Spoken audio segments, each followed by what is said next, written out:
October is gonna be so good, guys.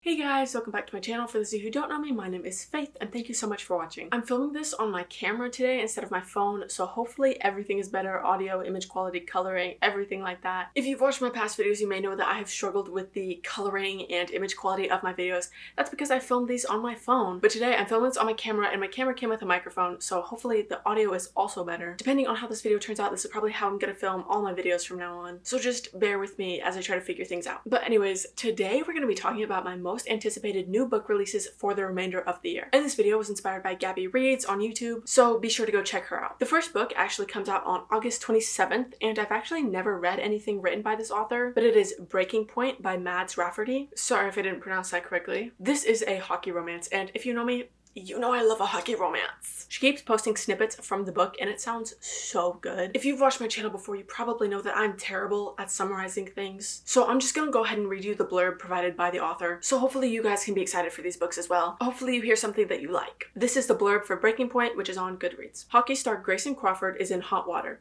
Amidst grieving a family member, he can't seem to pull his act together, threatening everything he's worked so hard for, and the team he can't live without. To clean up his image and prove he can change, he agrees to a PR relationship, but there's only one woman he wants by his side. Except Bella Stratford couldn't be a worse candidate. Only recently taking the role of his personal assistant to pay for her mother's medical bills, she already has her hands full dodging puck bunnies and fixing Grayson's messes. Not to mention, her heart is under strict lock and key after her life taught her that men cannot be trusted. But when her mother's health gets worse, becoming Grayson's fake girlfriend is the last solution left. In public, they're a perfect dotting couple. In private, all those carefully drawn lines are beginning to blur, because the shy, sweet man is not what she expected, and the guarded, caring woman just needs someone looking out for her. And with each stolen glance and tender kiss, their broken hearts might be starting to heal. Tell me that doesn't sound good. I'm gonna eat this book up. She also has another series called Heir of Broken Fate, and it's a romantasy series, and I've actually been looking into reading those as well, which I will do depending on if I like her writing style for this book or not, which I'm hoping I will because it sounds so good. The next book is from my girl Ali Hazelwood. Mate comes out on October 7th. This is the sequel to Bride, and guys, I'm so excited for it. I loved Bride a lot more than I thought I would, and listen, I shamelessly love the Omegaverse, okay? Instead of continuing the story of Misery and Lo from Bride, Mate follows Misery's best friend, who is the first ever human-were hybrid, and her relationship with Cohen, who's the alpha of the Northwest Pack. And they're fated mates, to my understanding. So I'm here for it. And again, I'm gonna read the blurb. And so I don't have to keep repeating myself, all of these blurbs are going to be from Goodreads. Serena Paris is orphaned, packless, and one of a kind. Coming forward as the first human-were hybrid was supposed to heal a centuries-long rift between species. Instead, it made her a target, prey to the ruthless, political... Guys, this is embarrassing. I don't know how to say this next word. Machinations? I apologize. I'll put it on screen. Between wares, vampires, and humans. With her enemies closing in on her, she has only one option left, if he'll have her. As alpha of the Northwest Pack, Cohen Alexander commands obedience. His authority is so absolute, only a fool would threaten his mate. It doesn't matter if Serena doesn't reciprocate his feelings. Nothing will stop him from keeping her safe. Guys, I'm so excited for this. But power-hungry vampires and wares are not the only threat chasing Serena. Sooner or later, her past is bound to catch up with her, and Cohen might be the only thing standing between her and total annihilation. Oh my god. I cannot wait for that book. I cannot wait for this book to come out, guys. I'm so excited. And I think it goes without saying, if you haven't read Bride yet, you need to do that. In the sense that I love Bride so much, I think they are interconnected standalones, so I don't think you have to read Bride to understand Mate, but you should read it. And next, we have literally one of my absolute favorite romance authors, Already at Risk by Amelie Reese on October 16th. October is gonna be so good, guys. This will be the fourth book in the Wildflower series, and they're just interconnected standalones. You don't have to read the previous three to understand it, but you absolutely should. They are so good, and they are so underrated, guys. This one follows Noah and Blake's sister. Noah is the MMC from Awake at Dawn, and Blake is the MMC from Attached at Heart. Single mom and her lawyer, guys, I'm so hyped for this book. And even though I just said I'm gonna read the blurbs from Goodreads, this one actually, for some reason, the blurb isn't on Goodreads, so I'm just gonna read the one she provided on her Instagram. What happens when a single mom is ready to spice up her life again after a divorce but wants a safe place to experiment? And her lawyer, the man she's had a palpable, sizzling connection with since the night they met, is begging to be the one who helps, even if it means risking everything. So as you can tell, this book is gonna be spicy. I imagine it's gonna be spicier than the rest of her books. As much as I love these books and I want to recommend them to everyone, I feel like if you don't read spice, you just shouldn't read these books. The spice doesn't start in all of them till probably about 60%, but once it starts, it's pretty continuous throughout the rest of the book. And it's not just scenes that you could skip and be fine. Sometimes they do have conversations during the spicy scenes that you probably should read, or else you'll be confused if you just skip past it. That being said, if you don't like spice but still want to read it because they're just that good, I'd be more than happy to make a spice guide for you and tell you what parts to skip. Cameron was introduced in the very first book in the series, and I think Natalie was too, if not the second book, so it's been a long time coming for them. But moving on to the next book, when I say October is gonna be good, it's gonna be good. Because guess what comes out on October 28th? The second book in the Gods of the Game series, the sequel to The Striker, The Defender by Anna Huang. There were so many people who didn't like The Striker and was like, she shouldn't write sports romance. I disagree.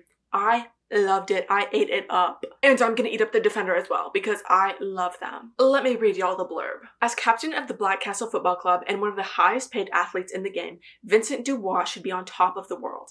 But when his fame brings danger to his doorstep, he finds himself in his worst nightmare scenario, secretly sharing a flat with his coach's daughter, knowing full well she's far too big a temptation for him to resist. When his new living arrangement escalates into a bet that throws them even closer together, he realizes he's in deeper trouble than he thought. He's always played to win, but for her, he might just risk it all. As a sports nutritionist and the daughter of a legendary coach, Brooklyn Armstrong is used to dealing with hotshot athletes. However, no player gets under her skin like Vincent, her best friend's infuriatingly cocky and gorgeous brother. She left California hoping for a fresh start, and he's the kind of distraction she doesn't need. Now he's sleeping in the room next to hers while her career is up in the air and her defenses are crumbling. No matter how many sparks fly between them, a relationship between the captain and the coach's daughter could never work. Could it? Are you kidding me? You're telling me people don't want to read that?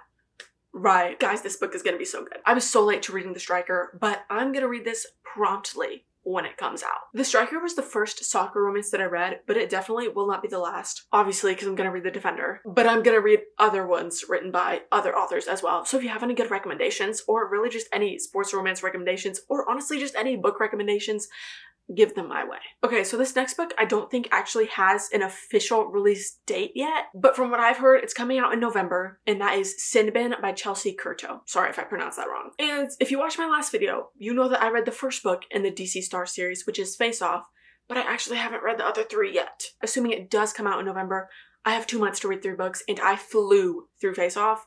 Probably gonna do the same to the rest of the series. Face Off was so good. It was my first 5-star read in almost 3 months. If you like hockey romance or sports romances in general, you should read it if you haven't. Guys, honestly, I'm not 100% sure that this book does come out in November because I feel like she would have already said more about it. That being said, I am very new to her work, so this could be normal for her. I can't find an official blurb for it. I'm assuming she hasn't released one yet, so I'm just gonna read you some of the little information she's given from her Instagram. It's gonna follow the coach of the team and a figure skater. It is a forbidden love romance. He is a single dad to a teen, and it is an age gap romance. I don't know if y'all remember, the last age gap romance that I read was A Problematic Summer Romance by Ali Hazelwood, and I honestly was just not a fan. Nothing against Ali, it was just the trope itself. If you know me, you know I'm not a fan of age gap unless it's me and Sebastian Stan, or me and Andrew Garfield, or me and Timothée Chalamet, or me and Tom Holland, respect to Zendaya. But if it's not one of us, I don't really care for it. That being said, because of how much I loved Face Off and how much I expect to love the rest of the series, I'm still so excited for this book. Plus, to my very limited knowledge of this book, it's not as extreme as Problematic Summer Romance was, but Problematic Summer Romance really focused on the age gap. That was literally the main plot point of the entire story, and that is what I didn't like about it. Assuming that this doesn't do that, hopefully I will love it. Honestly, even if it does do that, hopefully I love it. I'm just kind of hoping it doesn't do that. As in, it doesn't talk about the age gap every 2 pages. Because Ali, I love you, but that was just a little bit too much for me. The last book I have on my anticipated releases for the year is The Maiden Game by Lana Ferguson, and it comes out on December 2nd. Guys, this is another Omegaverse book. I could say I'm sorry, but I'm not. This is a sequel to The Fake Mate. In case you can't tell, I like interconnected standalone series. If you like Omegaverse and you haven't read The Fake Mate, you should read it. Allow me to read you the blurb for The Mating Game. Contractor Tess Covington has spent her entire life as a regular non-shifter human. So after she lands in the Denver ER with flu-like symptoms, it comes as a complete shock to be told that no, she's not sick, she's actually a late-presenting Omega Wolf shifter. Guys, I feel so stupid reading this out loud. No. Shamelessly love it, guys. Remember, shamelessly love. Don't feel shame about things that you like unless it's like illegal or inappropriate or morally wrong. Anyways, with her family in dire financial straits and a contract for her own television show on the line, she can't afford not to complete the renovation job she came for. And given that her newly emerged wolf is in danger of going into heat, she'll just have to do her best to follow the doctor's advice to keep away from alpha shifters. Alpha wolf Hunter Barrett has spent most of his adult life living by a routine, and a big part of that involves staying clear of omegas after having one stomp on his heart. So when the tiny contractor shows up at his place smelling like the one thing he's determined to avoid, he thinks it must be some sort of cosmic joke. But with his lodge on the verge of failing and this sweet-smelling Omega, his only hope to turn things around, he's left with few other options than to grin and bear it. Set on avoiding each other as much as possible, they find things unexpectedly starting to heat up between them, enough to thaw even the frostiest of hearts. Though even with the pair going head over paws for each other, there's no changing that their fling has an expiration date. The more time they spend together, the more they realize they're playing a dangerous game, one where the only thing on the line is their hearts. So that's The Mating Game. I'll let you sit with that for a moment. Moment's up. If you know me in real life, erase everything I just said from your brain, please. You know what? I don't care. I'm excited for that book. To me, it sounds good. I like the Omegaverse. What can I say? Why do I like it? Honestly, I don't know. But I just do. I love it, actually. Sorry, being a werewolf would be sick AF. In case you can't tell, the book is gonna be spicy. Am I reading it only for the spice? No. And you know what? If I was, or if you are, who cares? Read what you want to read.